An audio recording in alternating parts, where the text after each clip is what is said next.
Pusat Pelaporan dan Analisis Transaksi Keuangan menemukan aliran dana sebesar 195 miliar rupiah dari luar negeri ke rekening bendahara 21 partai politik di tanah air. Meski tidak merinci daftar partai politik yang dimaksud, PPATK memastikan terjadi peningkatan transaksi dari luar negeri pada tahun 2022 hingga 2023. Pada tahun 2022, penerimaan dana sebesar 83 miliar rupiah dan meningkat tajam pada tahun 2023 sebesar 195 miliar rupiah. Selain itu, PPATK juga menemukan laporan transaksi besar dari luar negeri yang melibatkan para caleg terdaftar. Ada 100 daftar caleg yang transaksinya dianalisis PPATK dan menemukan ada penerimaan dana senilai 7,7 triliun rupiah. Ini dari 21 partai politik kita temukan, itu tahun 2022 itu ada 8.270 transaksi. Kemudian meningkat di tahun 2023 ada 9.164 transaksi. Jadi mereka juga termasuk yang kita ketahui menerima dana dari luar negeri ya. Teman-teman bisa lihat di sini di tahun 2022 penerimaan dananya hanya 83 miliar, kemudian meningkat di tahun 2023 menjadi 195 miliar.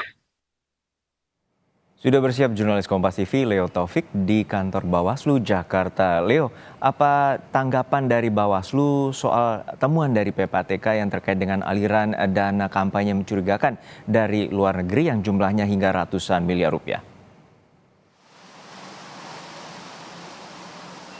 Juno dan saudara, memang kami tadi sempat menghubungi Ketua Bawaslu yaitu Rahmat Bagja terkait dengan temuan PPATK, namun hingga menjelang tadi kami belum menerima balasan dari pesan singkat yang kami kirimkan terkait dengan temuan PPATK ini. Memang sebelumnya PPATK ini menemukan aliran dana dari luar negeri kepada 21 bendahara partai politik menjelang pemilu tahun 2024 ini. PPATK juga mencatat sejumlah dana yang diterima oleh partai politik selama tahun 2023 ini mencapai 195 miliar rupiah. Lalu PPATK juga menerima laporan terkait transaksi mencurigakan yang dilakukan oleh caleg menjelang pemilu ini dengan total transaksi sebanyak 51 triliun rupiah dari 100 caleg yang ada. Adapun jumlah penarikan 100 caleg ini mencapai 34 triliun dan juga penerimaan atau pengiriman dana dari luar negeri ini senilai 7,7 triliun rupiah.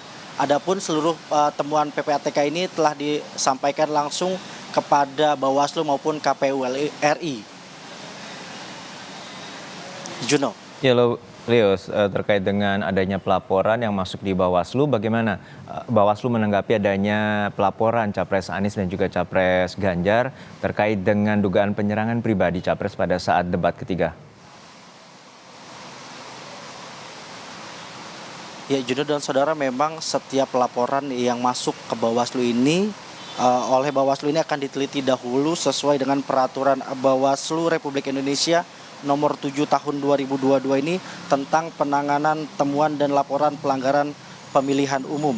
Tujuannya untuk melihat apakah syarat formil dan material laporan sudah terpenuhi atau belumnya. Nantinya laporan pelanggaran pemilu ini akan diproses paling lama 7 hari kerja sejak pelaporan dugaan pelanggaran pemilu yang telah diajukan. Memang Bawaslu ini berkomitmen untuk memproses seluruh temuan maupun laporan yang masuk dari ke kantor Bawaslu baik tingkat daerah maupun tingkat pusat sesuai dengan syarat-syarat yang berlaku ini. Juno. Terima kasih atas laporan Anda, jurnalis Kompas TV Leo Taufik dari kantor Bawaslu Jakarta.